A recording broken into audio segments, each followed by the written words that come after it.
Hello friends, तर आज आपल्याला बघायचं आहे प्रॅक्टिस सेट 1.3. 1.3 मधला फर्स्ट क्वेश्चन आहे आपला सॉल्व द डिटर्मिनंट्स. ओके, आता बघा डिटर्मिनंट्स म्हणजेच काय आपला असतो डी.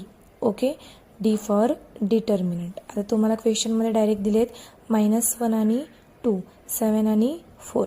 आता हा जो आहे ह्याला काय म्हणायचं डिटर्मिनंट. तर ह्या डिटर्मिनंटला फर्स्ट तुम्ही एक नाव द्या. नाव कोणतेही द्या, ABCD कॅपिटल अल्फाबेट्स तुम्ही कोणतेही देऊ शकता. ओके, आता डिटर्मिनंट जेव्हा आपण सॉल्व करतो तेव्हा डिटर्मिनंटमध्ये काय करायचं असतं, क्रॉस मल्टिप्लिकेशन आपण करतो.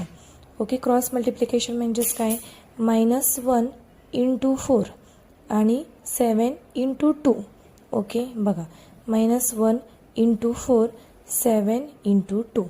ओके, आणि दोघांच्या मध्ये मल्टिप्लिकेशनच्या मध्ये नेहमी मायनसचं साईन हे द्यायचं, हा रूलच आहे. ओके, म्हणजेच काय बघा, -1 × 4 किती, -4 आणि 7 × 2 किती, 14.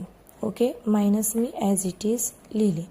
जेव्हा एक निगेटिव्ह दोन्ही निगेटिव्ह असतील तेव्हा आपण काय करतो, दोघांची ॲडिशन करतो आणि साईन हे मायनसचं देतो.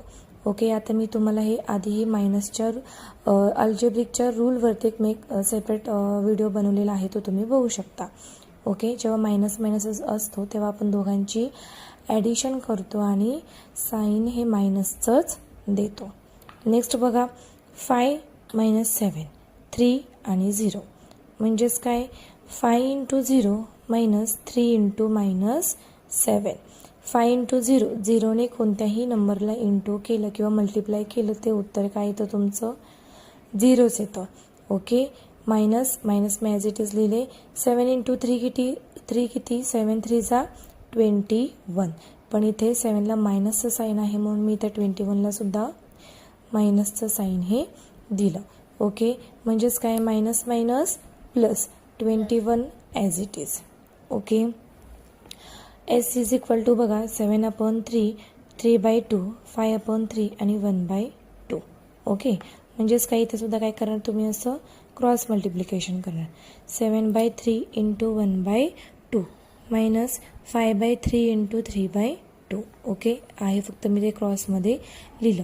आता जेव्हा हे न्यूमरेटर डिनॉमिनेटरमध्ये मल्टिप्लिकेशन करायचं असतं तेव्हा काय करतात, समोरासमोर जे नंबर आहेत त्यांचंच मल्टिप्लिकेशन करायचं. ओके, समोरासमोरचे कोणते नंबर आहेत मग, 7 × 1 7, 3 × 2 6, -, 5 × 3 किती, 15, 3 × 2 किती,